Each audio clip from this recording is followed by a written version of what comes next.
آپ کو اگر ہماری ویڈیو پسند آئے تو ویڈیو کو لائک کرنا مت بھولیں، اور ہماری مزید ویڈیوز حاصل کرنے کے لیے چینل ضرور سبسکرائب کریں، اور ساتھ ہی ساتھ بیل بٹن پر بھی ضرور کلک کریں تاکہ ہماری ہر روز نئی آنے والی ویڈیوز کا نوٹیفیکیشن آپ تک پہنچ سکے۔ چنانچہ ایک واقعہ ہے،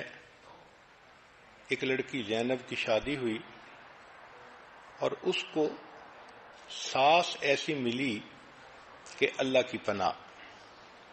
چھوٹی چھوٹی بات پہ تنقید کرنے والی، سمجھانے والی، بتانے والی۔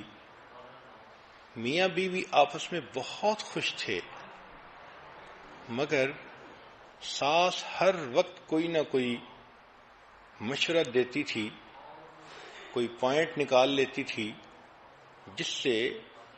اس بچی کا دل دکھتا تھا،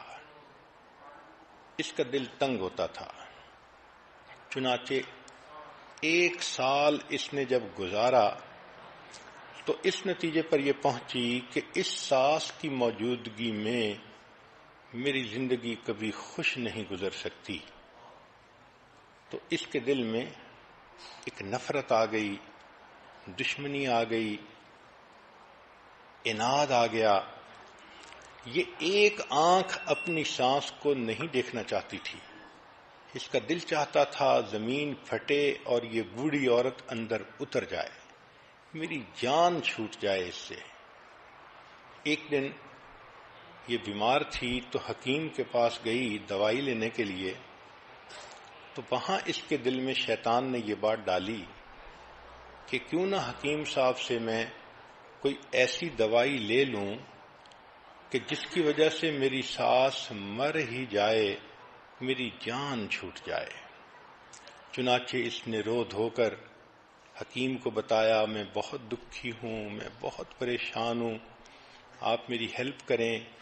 مجھے کوئی دوائی ایسی دیں جو میں ساس کو کھلاؤں اور میری جان چھوٹ جائے۔ حکیم سمجھدار تھا، اس نے کہا بہت اچھا، میں تمہیں دوائی تو دے دیتا ہوں، لیکن ایک بات ذہن میں رکھنا کہ اگر ایسی دوائی دی کہ فوری اثر کرے تو تمہارے نام لگ جائے گا، تمہارے اوپر لوگ شک کریں گے،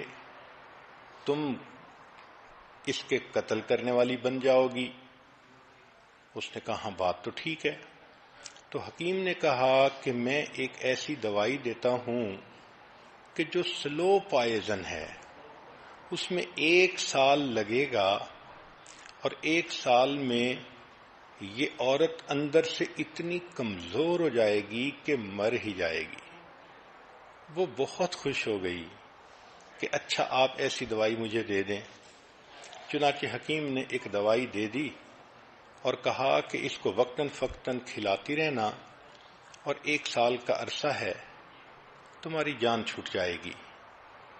اب دلہن سمجھتی تھی کہ میرا مسئلہ حل ہو گیا، مگر حکیم صاحب نے ایک مشورہ اور دیا کہ دیکھو، چونکہ یہ کام آپ خود کر رہی ہو تو دنیا آپ کو مجرم نہ سمجھے، اس لیے اب کوشش کرو کہ اس بوڑھی کی خدمت زیادہ کرو، اس کے قریب ہو جاؤ، اس کو اپنا بنانے کی کوشش کرو، تاکہ دنیا والے بھی یہ دیکھیں کہ تم تو اس کو بہت اہمیت دیتی تھیں، خدمت کرتی تھیں، اچھا وقت گزارتی تھیں، تو تمہارے اوپر کوئی شک بھی نہیں کرے گا۔ اس کو یہ بات بھی اچھی لگی، چنانچہ یہ آئی۔ اب اس نے اس کو، اپنی ساس کو، وہ دوائی دینی شروع کر دی، مگر ایک تبدیلی یہ آئی کہ اس نے ساس کو اب ذرا زیادہ وقت دینا شروع کر دیا، ان کی خیال رکھتی، ان کی بات مانتی، ان کا دل خوش کرنے کی کوشش کرتی کہ تاکہ ساس بھی کہے کہ اس نے مجھے بہت محبت دی، اور خامد بھی یہی سمجھے کہ میری بیوی نے تو اس کی خدمت کرنے میں کوئی کمی نہیں چھوڑی۔ وہ اچھا بننا چاہتی تھی تاکہ قتل کا الزام اس کے سر پر نہ آئے۔ 1 سال اس نے خوب محنت کی اور اپنی ساس کی خدمت کر کے اپنے خامند کو بھی خوش کیا، ساس کو بھی خوش کیا۔ لیکن جب 1 سال گزرنے کے قریب آیا تو جب وہ تنہائی میں بیٹھ کر سوچتی کہ اب میری ساس مر جائے گی تو اب اس کے دل کو خوشی کی بجائے غم ہوتا، کیونکہ اب قریب ہونے کی وجہ سے اس کو محبت ڈیولپ ہو چکی تھی۔ چنانچہ 1 سال کے بعد وہ روتی ہوئی پھر حکیم کے پاس آئی اور کہنے لگی کہ پلیز آپ مجھے اس زہر کا کوئی اینٹی ڈوٹ دے دیں، میں نہیں چاہتی کہ میری ساس مرے،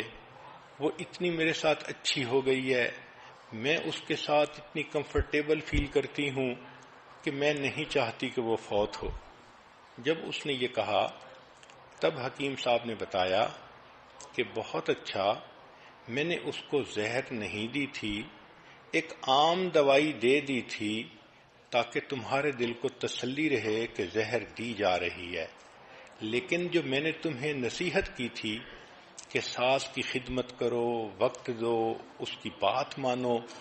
اصل تو یہ بنیاد تھی۔ پہلے تم نے انویسٹمنٹ کوئی نہیں کی ہوئی تھی، تمہیں اس کی بات بری لگتی تھی، وہ تمہیں سمجھاتی تھی تمہارے فائدے کی نیت سے اور تمہیں زہر چڑھتا تھا۔ اب جب تم نے اپنے آپ کو سمجھا کر اس کی خدمت کرنی شروع کر دی تو اب تمہارے درمیان محبت پیدا ہو گئی۔ پریشان نہ ہونا، تمہاری ساس ابھی نہیں مرے گی، اپنی طبعی زندگی گزارے گی۔ اب اس لڑکی کے آنکھوں سے پھر آنسو آ گئے، یہ غم کے آنسو نہیں تھے، یہ خوشی کے آنسو تھے۔